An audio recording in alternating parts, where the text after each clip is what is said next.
Getting things done is one of the most critical ingredients for achieving your dreams and goals and building a lasting family legacy. Yet it's also one of the hardest things to do because of the natural ebbs, flows, and interruptions of family life. There are mouths to feed, diapers to change, laundry to fold, meals to prepare, and dishes to wash. How can you even think about taking action towards your big dreams and goals?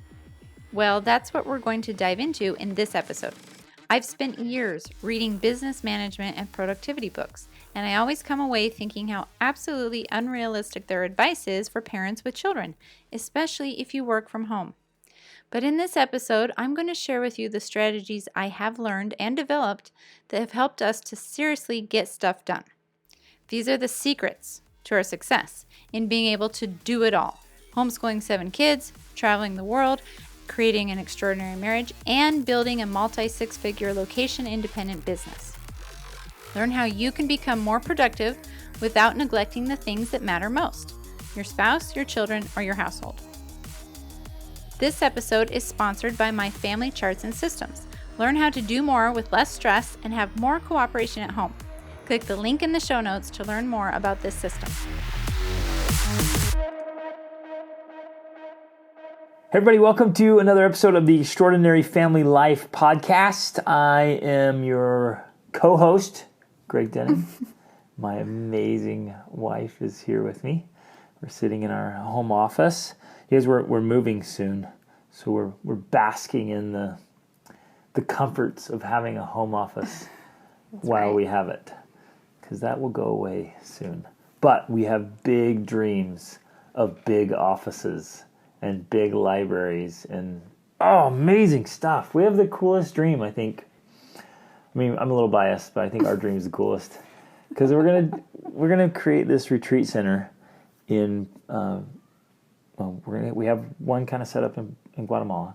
We're going to do a big one in Portugal and a big one in France. And have it set up where you and can come. We'll have couples retreats and retreats for men, retreats for youth and families. And have this retreat center set up where everything inside and out is all for inspiration and learning and growth and living an extraordinary life. So that's what we're moving towards. Mm-hmm. And it's so exciting. And that's why we are willing to give up the comforts we have to pursue the dream. Yep. It's always bigger things. It's always what's required. Every time you have to give up the comforts you have in order to move forward towards the dream. And it's always an unknown. There's no guarantees. Right. And so you walk away from what you have to go after what you want. And it's scary. It is scary. And sometimes it doesn't work. Well, let's say it never works out exactly like you hope. Sometimes it works out way better than you hope. That's happened to us tons of times. Where that's that serendipity. You go chasing something and something even better that you couldn't have dreamt up happens. And then sometimes you're like, well, that didn't work at all. So let's regroup. Yep. But you're right. You have to be willing to walk away from what you currently have in order to get something greater. Yep. Whoa. Not at all related to the topic. Not at all, but just relevant. You got to be able to get uncomfortable. Today's topic is about the secret to getting things done. In every aspect of life, you got to figure out how to get things done. Mm-hmm. Now, you might hear that and be like, well, yeah, duh. But day in and day out, do you really think about it? Hold on, though. Oh, yeah, duh. Some people think that, but we have met people that are like, I don't have any schedule. No schedule. Schedules bring me stress. Yeah. Goals make you feel bad. Exactly. Yeah. Why have a goal? Because you just feel bad when you don't accomplish it. Yep. And schedules are stressful and overwhelming. So you're right. There is the other side. The other side of that is no goals, no schedule, no plan, just be. And I can understand that. In fact, we've done that before, and I can understand where that's coming from. And I can understand the part of wanting to be productive, but relying on hope as a strategy. Man, I hope I can get things done. Right. Where hope is not a strategy. It's never been a strategy. But I remember times early on in life where I hoped to be able to get things done. And of course I didn't. Or every once in a while got lucky, right? Like a blind squirrel finding a nut. But Like it wasn't, there was no way to be consistent and like Right. how to repeat the result, right? Yes. And I think especially as parents, I know as a mom, that you feel that you don't have a lot of control over your schedule, over your life, over what you can get done. And there's definitely time periods when that's true. I would say sometimes when you're pregnant, sometimes when you have a new baby. Yeah, man, infants are... That's a challenging time. And it does require more flexibility and more of that just being sort of existence. But I do believe that you grow out of that and can gain more control over your schedule. And then, of course, as your children get older, even when they're 1 year, 2, 5, you get more and more control over your schedule. Yeah. So we also want to keep that in mind. This isn't advice for a pregnant mother that has a young child. Or a nursing mother, right? And right. There are times and seasons. So if you're a nursing mom, you're not in the mode of like, let's get things done. Right. And so we have to remember that. Now, there are ways to be a little more productive. I remember simple strategies I had, say like when I was nursing. And wherever I would nurse, I had things like right there. I had a book right there. So every time I sat down, I could pick up a book to read. That just made me feel better because otherwise I'm like, I'm not getting anything done right now. I'm just sitting here, right? And yes, be in the moment and enjoy the baby and all that. But still, my productive, ambitious self was like, I want to be doing something. And so I enjoyed reading while my baby was nursing. So there's things like that you can do. Yep. But it definitely was not the get things done mode. Right. And it shouldn't be because infants require care that's our most important priority at that time. So. Well, and a warning to those of you who are our high achievers. You know who you are, you orderly people who live by your schedule and you've always just kind of been driven. I find that high achievers, high performers are just like that. They're just like, let's go, go, go, go, go, go. So a warning for you all, man, you got to stop sometimes and just be. Mm-hmm. You got to ditch the schedule sometimes. So it's almost the opposite of what we're going to talk about today. Like those of you who are overly task-oriented, you got to chillax, man. And in fact, if you're going to use your schedule to plan downtime. I interviewed a gentleman on the Be the Man podcast recently, and we talked about that, of like scheduling in time periods and even days or weeks where you are forbidden from checking email, answering texts. Like you just have to break away and have some downtime to detox. So those of you who are very much scheduled and task oriented, you need to schedule time away. And I would definitely say that is a part of the strategy we're going to talk about today. You and I have scheduled time that we go away. For example, we went to Portugal in March for our anniversary. I mean, that was scheduled time away where, for the most part, we didn't do any work. It was just 2 weeks of us. And it was just 2 weeks of us enjoying. No schedule. We just got up when we wanted. We did what we wanted, went where we wanted. We had a very flexible itinerary. That time is magic. Mm-hmm. And it contributes so well to your overall productivity. That seems counterproductive or counterintuitive there, but that downtime does help you be more productive. And so you actually have to schedule downtime in your day, in your week, in the month, in the quarter, in the year. There needs to be chunks of downtime in order for you to be more productive overall. Yep. And so those of you who are like, yes, that's my language, downtime. I want downtime all the time. We're also speaking to you. And there's a warning for you of like, yeah, but you got to get things done. Mm-hmm. And if you look at every part of your life overall is better, more meaningful, more fulfilling, more effective, and in ways easier when we're more productive, when we get things done, when we're effective. Well, and one of the things I've said in our coaching before, that all of us have these dreams of things we would like to do or experience or have. But the reality is, I've said that everything you want is going to require more effort and work than you're currently doing. Like, that's why you don't have the thing you want right now. That's why you don't have the life you dream of right now, is because you're not doing the work that produces that life. It's not matching up. You have to be able to do more to achieve what it is you want. Like, that's just something I don't know that people realize. You have to become more productive, more capable, more skilled to get the thing you want, because that's the price you have to pay in order to achieve that. And that's why you don't have it now, because you haven't yet gained those abilities. Ooh, that's huge. We could end this episode right there.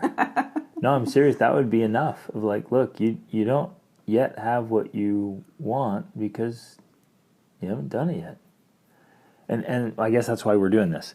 Because many of you, like I used to be, and in some ways still am, like, yeah, but how? How do we do that? How do we pull that off? What's the secret to getting things done? Like, because I'm already so busy. Yeah, I got all this stuff and things I got to do. And most of you listening here, you know, you have family, so it's marriage, parenting, you have relationships with extended family, community, people you work with. Then you have jobs or own businesses, you have church stuff, you have hobbies, projects going on, a house to take care of, investments to watch, and then things you just love to do. Like for us, is travel. We want to travel all the time. So planning trips and then going on trips takes up a lot of our year. And so we have a lot going on. Like, how do you get things done? And that's what we want to talk about. And ultimately, for me, I think the very first fundamental step is that you have to care. And that seems so elementary, so basic, but we can't skip over it. You genuinely have to care. And maybe it's caring as a whole, but it's also caring in each aspect. Do you care enough to organize your life? Well, I mean, before that, do you care enough to organize your mind so that then you can organize your life? Do you care about being effective as a parent? Do you care about the quality of your marriage? Do you care about the condition of your house, the condition of your body, the condition of your vehicles, about contribution, about making a difference? I mean, you go through every aspect of life, and you have to honestly evaluate, do you care? Because if you don't care, or you don't care enough, you might look at it and be like, oh, that's going to take some effort. Nah, I'm okay. And you settle for okay. Mm-hmm. I think that's what happens so often, is you find people, they just acquiesce. And they settle for less than they could have or could be, because they're like, it's good enough. It's fine. Yeah, it's okay. And they're okay with okay. So my first recommendation is don't be okay with okay. Well, something you like to say a lot is you get what you tolerate. Yeah. And I think that in every major turning point in our lives, ours personally, we made a change and pursued something bigger or grander because we stopped tolerating what we had. We literally like, we're done with this. We're tired of living in this trailer, right? We're tired of doing this. Like, we're done. And so we cared about whatever it was that was bothering us in a way. We're also caring about what bothers us, and we're paying attention to, and we're not just being okay with it. Because a lot of people do that. They're like, well, we just need to be grateful and we just need to accept. And we're like, yeah, that's a good strategy sometimes. But sometimes it's a terrible strategy. Sometimes you need to be like, no, I'm not accepting this. I'm not tolerating this anymore. I am done, either with this behavior or with this treatment or with this income or with this location. I'm done. And so you start caring and you stop tolerating. And then you actually have some sort of motivation to make change. Yes. And so you raise a standard there. Mm-hmm. It's like taking a standard and raising it. And it can come down to even just wasting time or the quality of your use of time, because not everything you do is of equal value. Well, I think it's directly connected there, because once you stop tolerating things and you're like, we've got to get out of this. Let's use a living situation. Maybe you're crowded in a small house and your family needs more space. Or it's just cluttered. That comes up a lot. Or cluttered, or both. You need more space and it's too cluttered. And so you think, we're getting out of here. Well, what do we have to do? Well, we have to earn more money. In order to earn more money, what do we need to do? Well, we better start a side job or something, or a side business. Well, that means we got to stop wasting time. So it's connected here, because you start to see, wow, the wasting of time, or just my time spent in pure entertainment, is directly contributing to our cluttered and cramped living space. Yep. So because I care about improving my life in this area, I simply cannot afford to be spending my time entertaining myself. Exactly. I've got to be more effective. I love that. So the first piece then is caring. And like a friend of mine in Alaska likes to say, sometimes your give a crapper's broken and you don't give a crap. And so fix that thing. Care. Go ahead. Well, I'm kind of moving on maybe, but because I would say then, related to this, is getting clarity. So you have to start caring, and in a way that means stop tolerating. And then because for me, I know sometimes it's often, I'm not sure what I want, but I know what I don't want. Boom, that's a great place to start. I'm tired of this. Mm-hmm. And so that's the first step for me. It's like, I'm done with this. And then it's like, okay, well, what do I actually want instead of this? Great. Instead of this living situation, what would I rather have instead? And so there's something that happens simultaneously. The caring increases as the clarity does, and the clarity increases as the caring does. And so those kind of work together. Right. And you start diving in as like, what don't I want? What do I want? Why should I want it? Like, what's there? What's the motivation? And often it's a lack of exposure. If you've always lived around people that live in certain conditions, you may not know any different. And every once in a while you go get exposed to something, you're like, whoa, that's I didn't know nice. That was possible. Yeah, well, this is incredible. And exposure is a game changer. So we have to regularly, consistently, adamantly be exposing ourselves and our children to new and different things. That exposure will change your entire outcome in life and the quality of your life by exposing yourself and your children to possibility.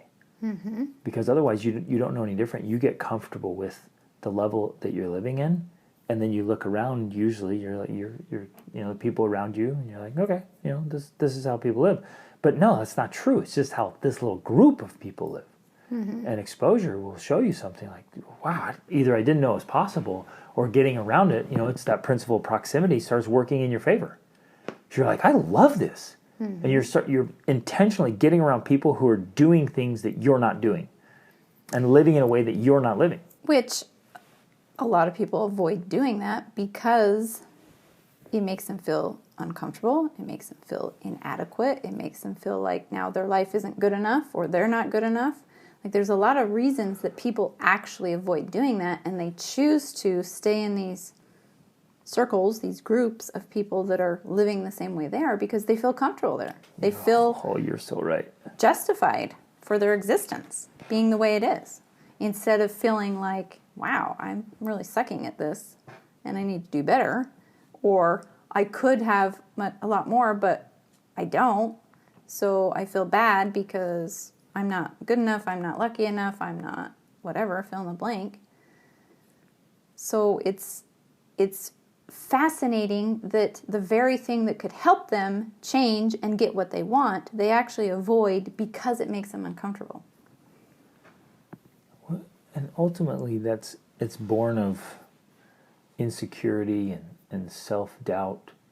Because you're right, it is uncomfortable when you go exercise with people that are stronger than you, that are faster than you, when you try to engage in a conversation with people that are more educated than you are, mm-hmm. when you try to participate in activities with people who are wealthier than you are, whatever it is, man, it's uncomfortable and humbling. Yes. It is just humble pie for me on a regular basis to train in martial arts or in fitness or name all the things we work on. I love being around people that are better than me, and I come home with your tail between my legs, kind of like, oh boy, there's another massive serving. You just came home, was it this week or last week, from a training session, and you're like, yeah, they kicked my trash pretty much. Because you were working with black belt SWAT team guys that are highly trained. And a literal grand master. Oh yes, grand master. And so, and it's actually really, really good for me and us. Maybe just me. Maybe I'm the only one. You get going along, you're like, all right, I'm pretty bad, I'm a pretty tough guy. Like I'm pretty strong, and I can fight, and I'm good. And then you go and you're just like, I got worked so fast, I didn't even have a chance. Like didn't even have a chance. And all the while I'm thinking, I think I can get a punch in. Nope. He was just toying with me like a cat with a mouse. It's like, you little mouse. Oh, you're so cute. How cute you are, but completely ineffective. And that's good. It's humbling. Well, one thing Greg and I say to each other that we understand is like, you have to be the small fish in a big pond. Where a lot of us we feel comfortable being the big fish in a small pond. We're the big man on campus. We are the top dog. And that's where we want to be, but that's not where you grow. Because the campus only has 7 people on it. Right. And you're Mr. Tough Guy. There's no growth there. There's no expansion. Exactly. So if you remain in the small pond as the big fish, you can't achieve your dreams because your dreams are in the big pond. But going there, you're going to be the small fish. Interestingly, some people will set aside or let go of big dreams because they realize they got to move to a different pond that's uncomfortable and humbling and difficult. So if you've done that, if there are dreams that you've given up on or ideals that you've let go because they're, I don't know, maybe you told yourself they're not realistic or they'd be too much work or whatever. And there are times when it is too much effort or too much work or it is wrong, that it's not aligned with what you want most. But if you've let something go because of fear or insecurity, whatever, bring that thing back to life. Care some more and bring that back. And I didn't anticipate talking about this, but you're absolutely right. Exposing ourselves to a higher level of doing things and people who are living in a different way is a critical element to getting things done. Because it's going to cause you to rise. And when you, as a being, become more productive and more effective, it will spill over. It's just like that spillover effect. Every part of your life starts getting better and easier because you are better. Right. But you don't, and until you have that exposure, you don't really have the motivation to get things done. How many times have you worked with coaching clients, or this has happened with our own teenagers as they've grown and matured, they've reached a point where they kind of conceptually understand this idea of getting up earlier, but then they get up early and they don't know what to do with themselves because they don't have the drive, the motivation, the vision, the clarity to see why they should be getting more done, if that makes sense. Yep. Otherwise, it's like, what's the point? Why get more done? Why be more productive? Why get up early? I get up early and I just sit there because I don't know what to do. Or what I've also seen is we gain some ground and it feels fantastic. We make progress and we think, dang, I've arrived. This is great. And so we often grab low-hanging fruit, so to speak, like the easy changes, the easy improvements in any or every aspect of our lives. And then we think, man, this is really great. And we settle off right there. I'm done. I'm good. So instead of continuing to level up, we level off. Because you're like, wow, this is so much better than what I was just experiencing. Like, we consistently see this with coaching clients and people in our programs. In 6 months to a year, you can drastically change your quality of life. I mean, how you're doing life and experiencing life, just totally different. It's amazing. And you can be so happy and fulfilled and thrilled by the results. You're like, this is great. And then you just level off.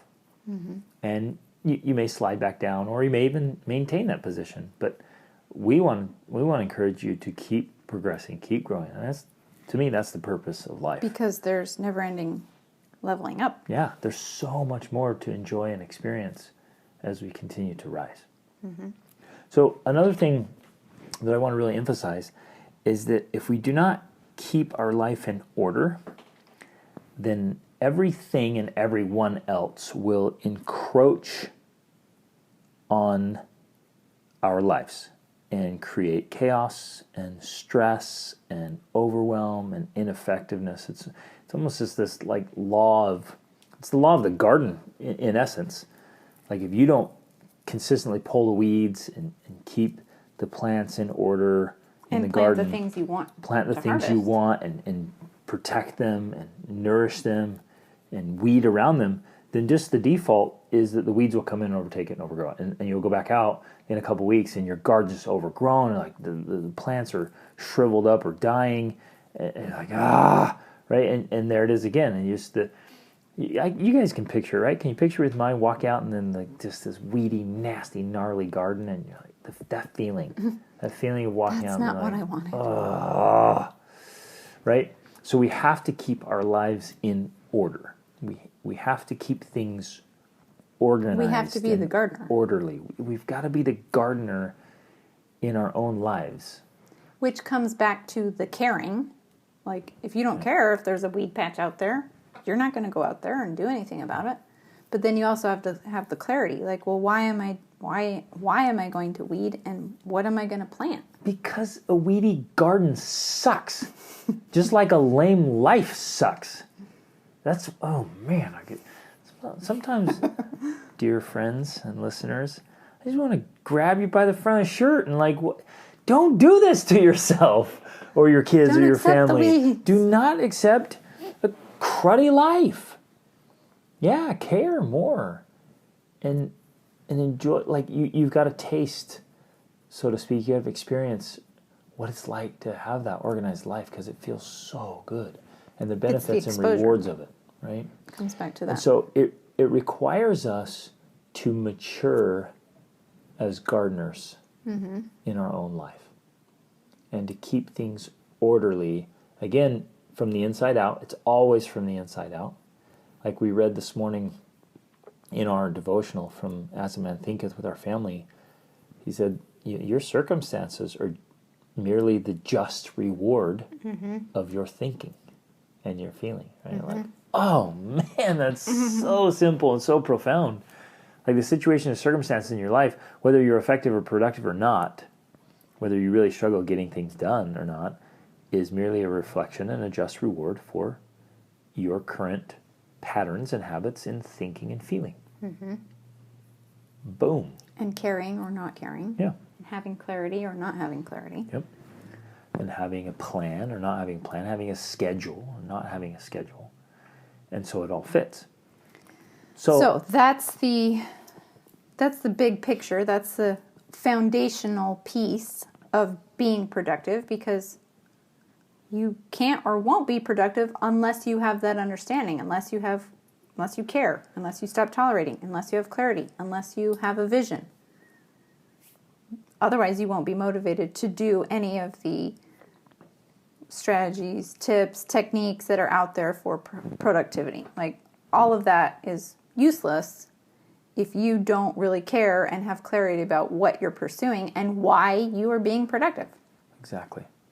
The best tactics and strategies in the world won't help you because you'll just look at them and be like, that's nice. But too much work. Yeah, back to my entertainment. So the next principle I want to mention here is the principle of focus. What is it you focus on?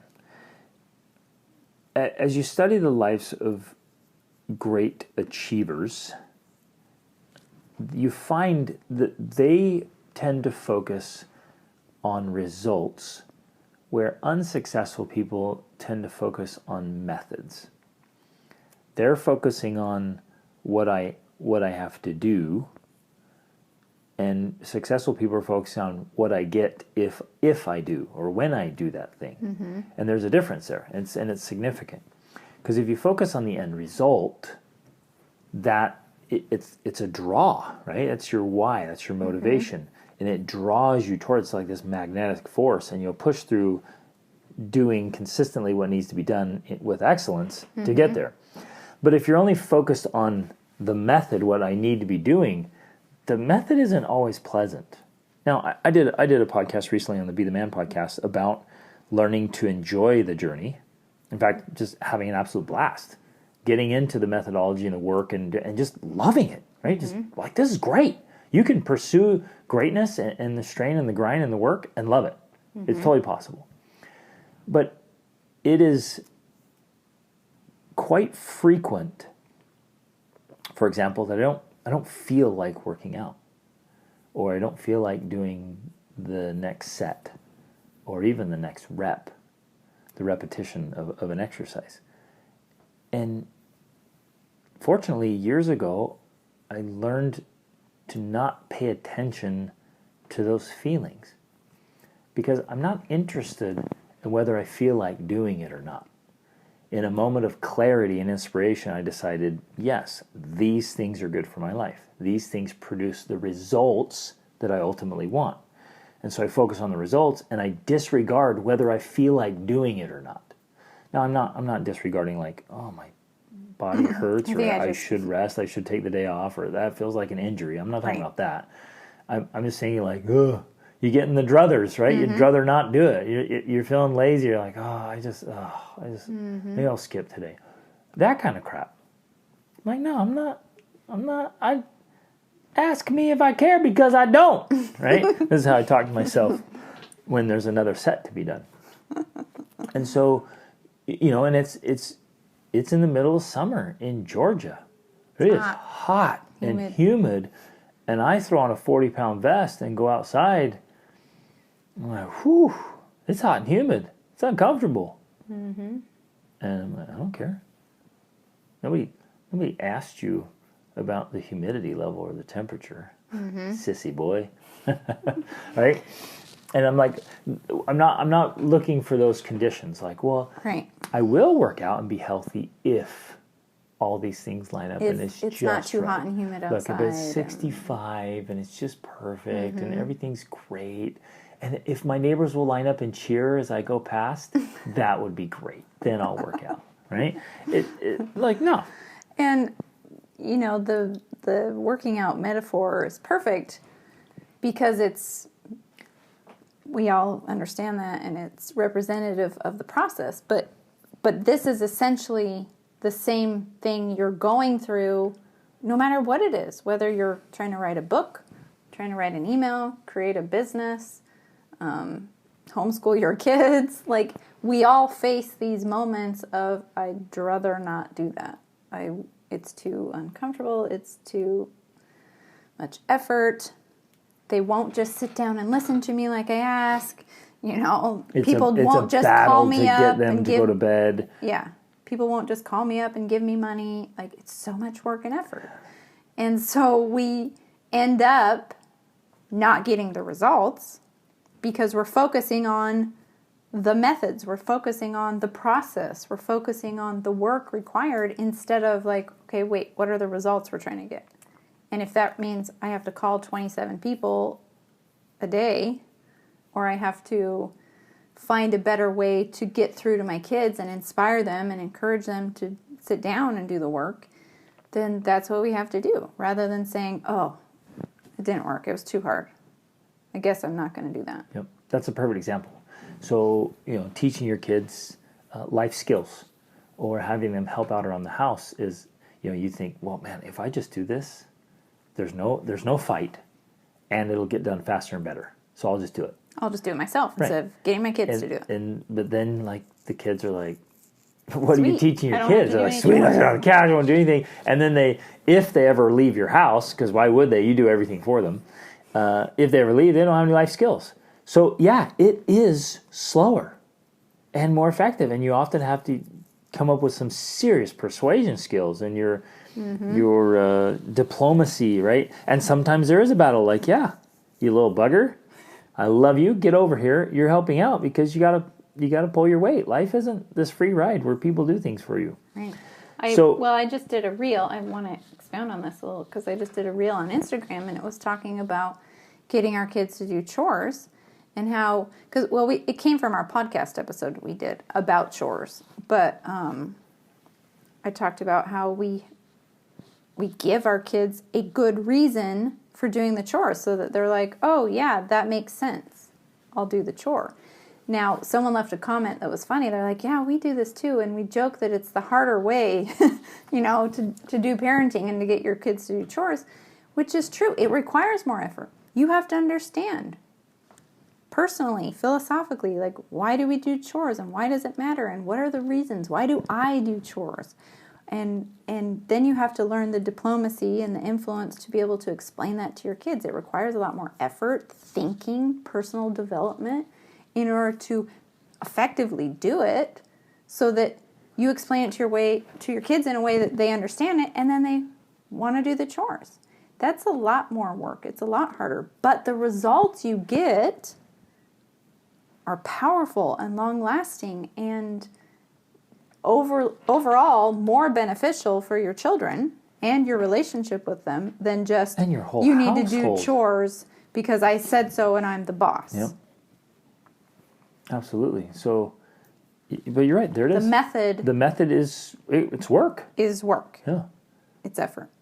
Now, if you want, this is why this one's a perfect example, because the end result is a child who grows up to just be and is as a child a great child, and then grows up to be a superb human being as an adult. Mm-hmm. That's the end result. But it requires the uncomfortable methods. And so if I focus on the result, I'll do the methods. If I focus on the method, I'm not always going to feel like that. Mm-hmm. Not today. I don't feel like blah, blah, blah. And I come up with every kind of excuse again and again and again. And so I don't ultimately get the result because I didn't like the method that was required. Here, I'm sorry, I'm going to give another example. Because one of the things I do a lot of, in fact, I have a little course on it, is charts and systems for our family. Because I'm constantly doing charts. Like I've been doing them for years. And something that people will say to me when they try to do it is like, oh, I did a chart and it didn't work. And I'm like, well, that's probably because you, as the parent, didn't follow through. You didn't problem solve. You didn't look at the reasons that the chart wasn't happening and then do something about it. A perfect example just happened within the last week. I had charts going for all my kids. My little girls, who are 8 and 5, had stopped doing their charts. And as I examined it, it was because I pay them for doing their charts, and every day, for the little girls, I pay them every day because that's more motivating than getting paid every week. And I didn't have cash one day to give it to them. And, it's like $2 or something. But I didn't have it. Immediately, their motivation dropped. They didn't want to do it anymore. Well, it's easy to just say, oh, I guess this system isn't working. I guess I tried charts. I tried the charts. It's not working. They lost motivation. No, I had to get creative about how to remotivate them, to get them back into going. And so I sat down with them and we talked about, the things they wanted to buy or get or do or create.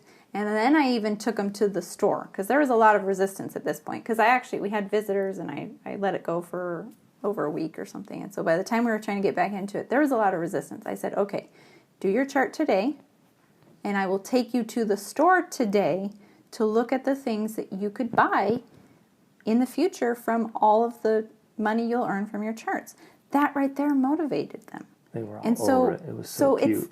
This is the idea behind being productive and pushing through the methods, because if you want those results, you have to get creative. You have to think about what's standing in your way, what's not working, and how you can influence, motivate, overcome those obstacles in order to move ahead and get the results that you want.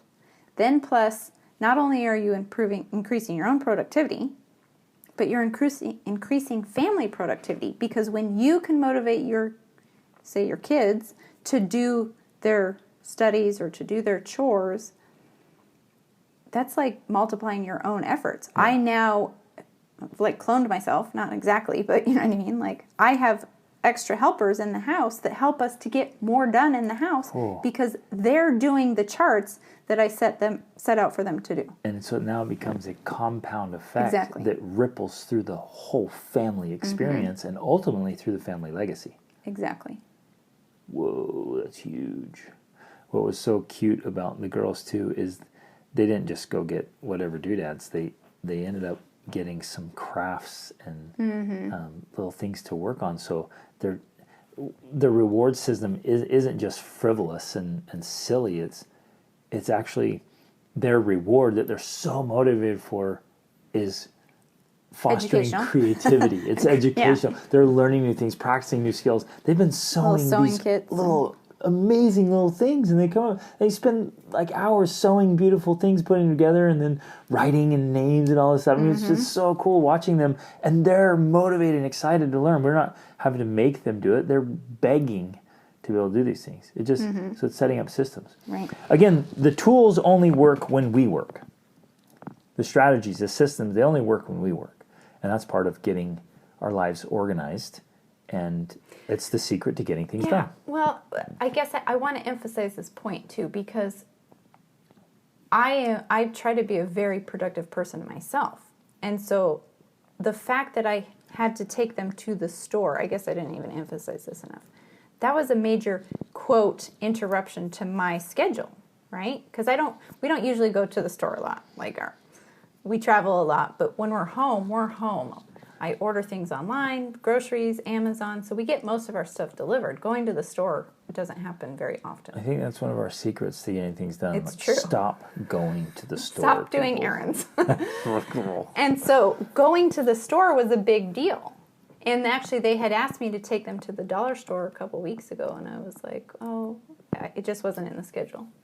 And so that combined with not getting the paid because I didn't have the cash, I didn't have the small bills, demotivated them, and so I had to overcome my own resistance and interruption to my own productivity to re-inspire them to get back into their thing. So it's again we're talking about the methods and not being put off by the method that you have to use to get the results. You have to be willing to do those things, even if it's interrupting your schedule to go to the store, right?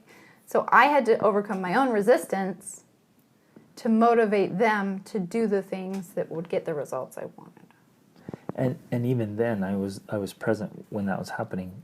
You still had them do their things, and you did your things, and then fit that into your schedule so you could go out and come back and get into it, right? Be more effective. So I think that's a good lead into looking at our schedules and planning what you're doing. Because if we don't deliberately and intentionally schedule our time, then someone else or something else will take it. It'll come right in and take over. So if you don't plan your life, somebody else will. Right. If you don't use your Including schedule, your kids. Yep, somebody else will. Especially your kids. And that's again, it's kind of that law of nature that if you don't fill and care for the garden, it'll just get overcome by something else. And this is true with your schedule and your plans. If you don't have plans, somebody else will use it for theirs.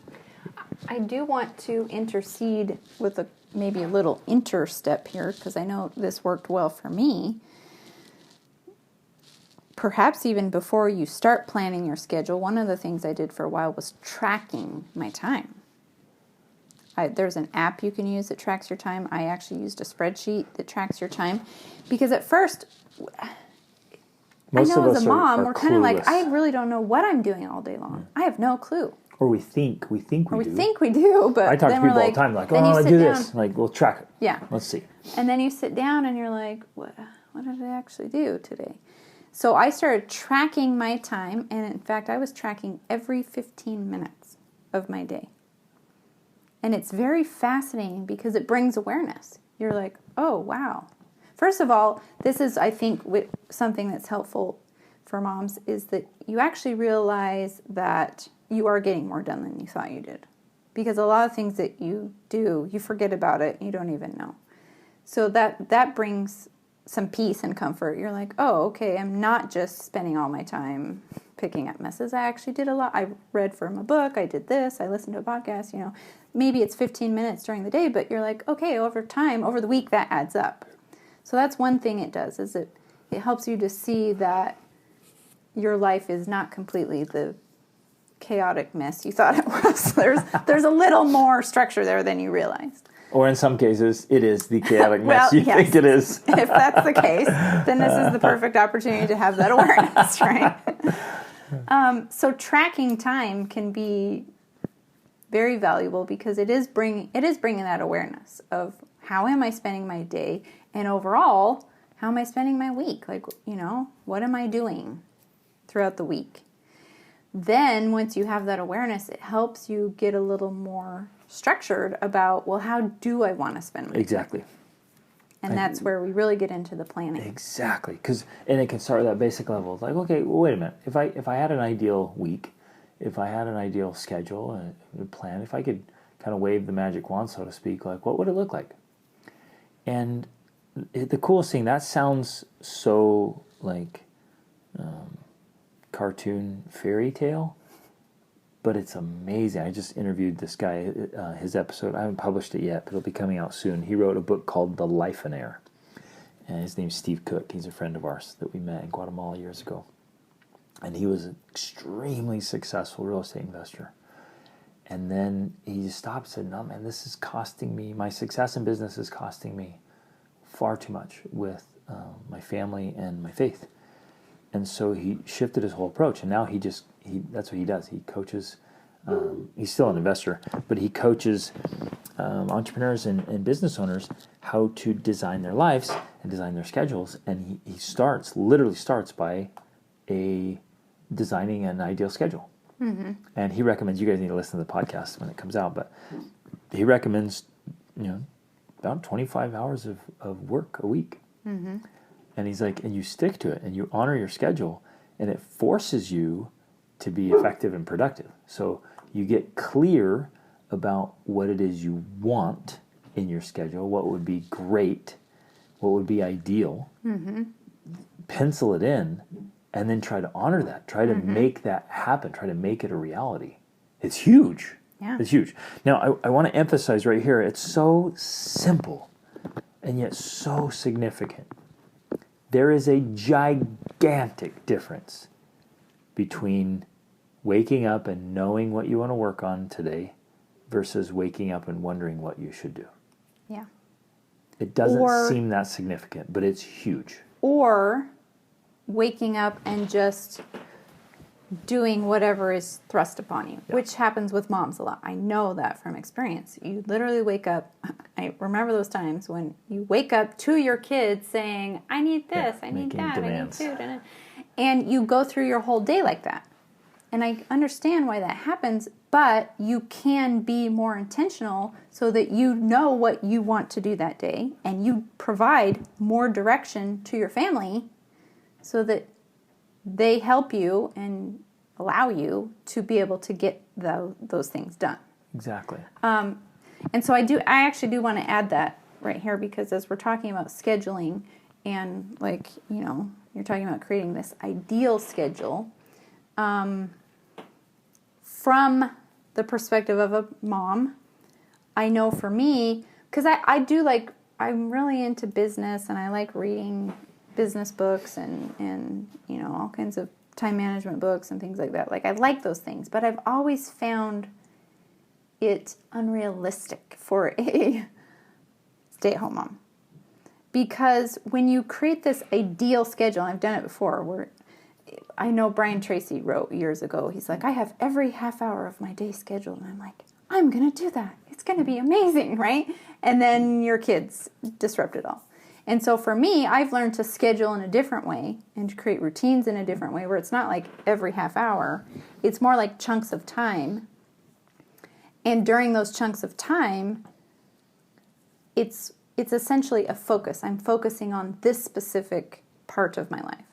So for example, in the morning, I have a chunk of time, which could be anywhere from, depending on when my kids wake up, it could be anywhere from an hour, maybe 2 hours, to, let's say, 10 minutes.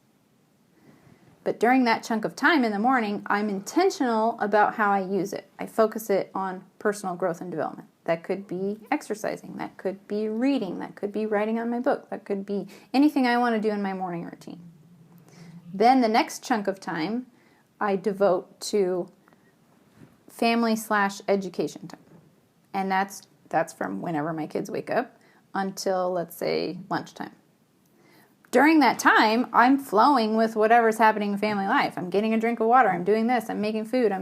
It looks very chaotic. But I know in my head and in my schedule, that chunk of time is family time. So whatever happens during that time, great. I'm there. I'm available. I'm going to do it. I'm going to help. I'm in it. I'm not thinking about business. I'm not thinking about what I want to get done personally. I'm not thinking about all these other things.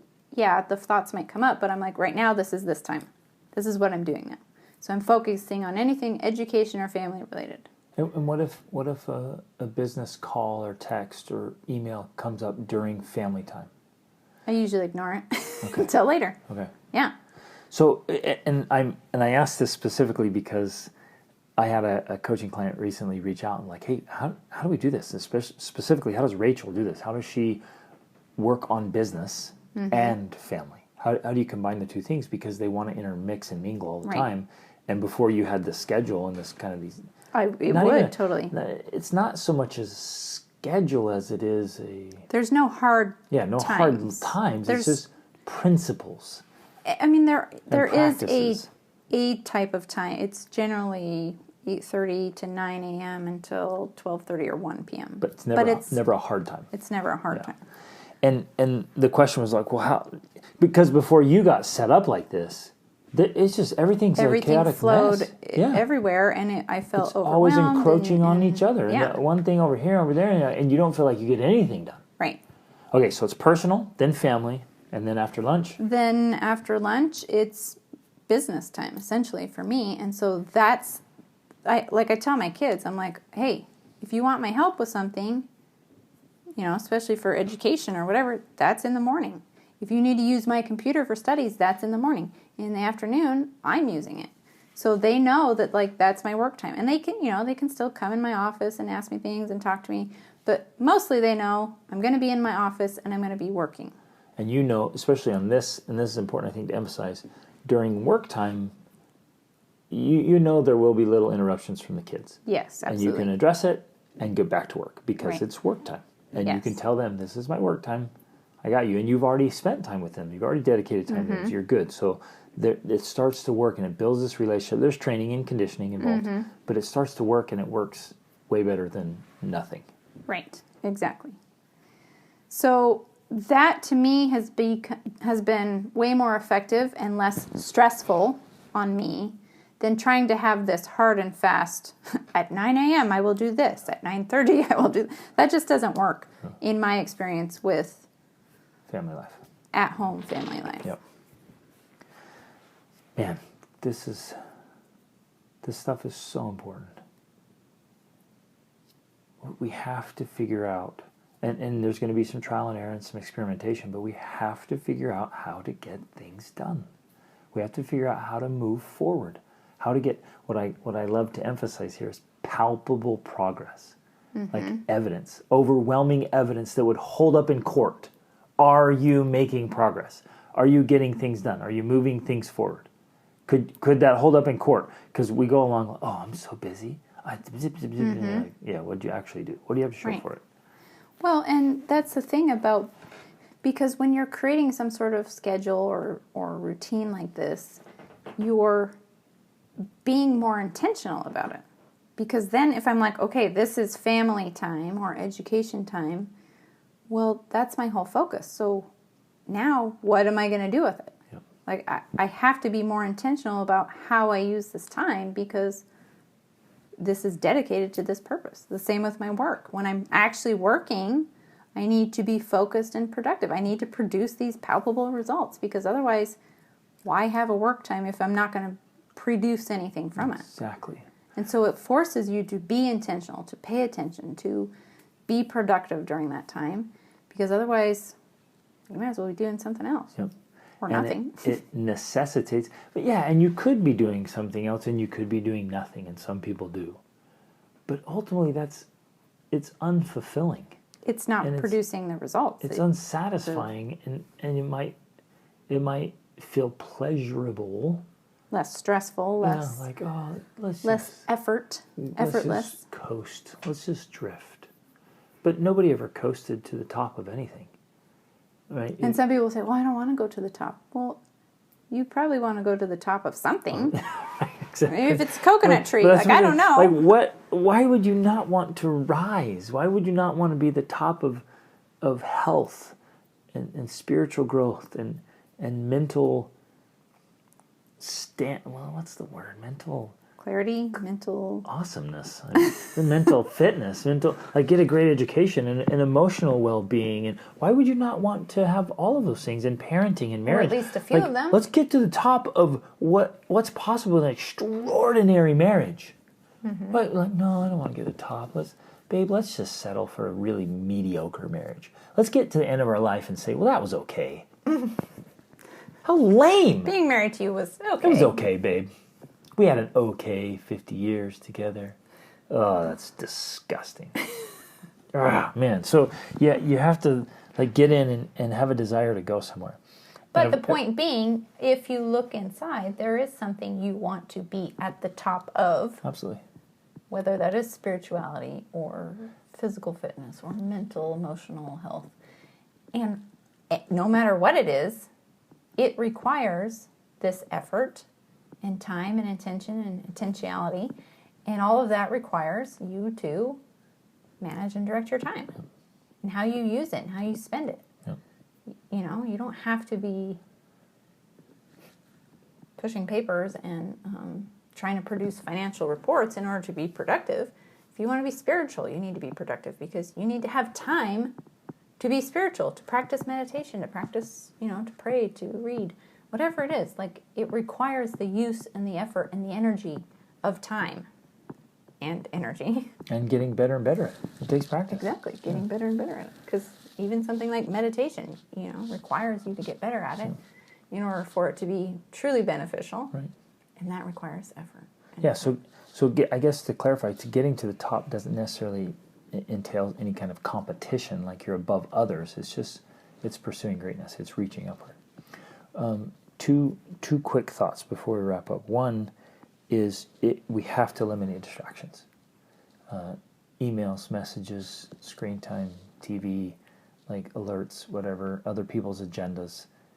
We've got to get better and better at saying no and figure out systemic ways to eliminate distractions. For example, I have most, if not all, notifications turned off on my phone. Yeah. I get notifications from text messages from my family, and then I do get Instagram notifications because Instagram is part of my business. Yeah.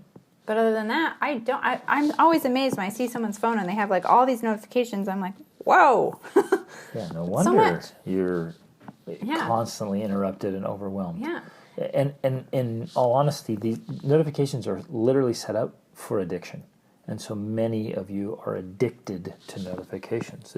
You get a little hit. You get a chemical hit in your head every time there's a little notification. Yeah, I know some of your coaching clients, even before you've talked to them, and you're like, oh, I end up getting distracted with this and that. And they're like, well, how does that happen? Well, the YouTube notification shows up, and you're like, you what? Turn off the YouTube notification. You have that turned on? And then emails. I unsubscribe from pretty much anything and everything. My email box is meant for very important communication, and that's it. And so this is just an example. We say no to so much. No, unsubscribe, no notifications. Because all of it adds up in taking time away from you.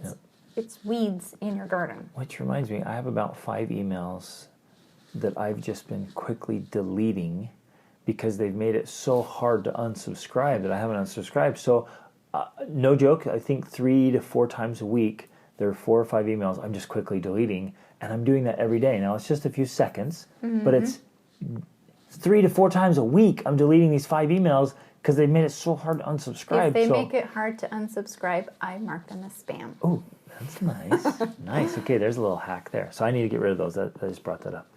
The one last thought I just want to really emphasize, I have my philosophy journal. And in my philosophy journal, I wrote down that if you and I are not spending at least 3 to 4 hours a day on our most important work, then we are failing to lead our lives well. And I wholeheartedly believe that. And it's going to look different for each of us what's most important. Well, that's part of the clarity piece. Some of us don't know. What is my most important work? Yeah. But if we get that clarity and then we do it, game changer. Life changing, literally, to get that dialed in. So can't emphasize enough here the importance and the reward. Not just, hey, we got to do this, you guys. Like, wow, it is so much better. Everything is better when we're dialed in and we're more effective and more productive. Exactly. Going back to kind of how we started, everything you want, everything you dream of or imagine of having or creating, it lies on the other side of effort.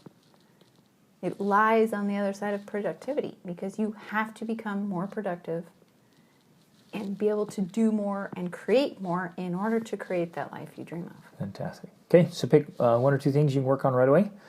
Get dialed in on this so you can be more effective and productive starting today and especially tomorrow.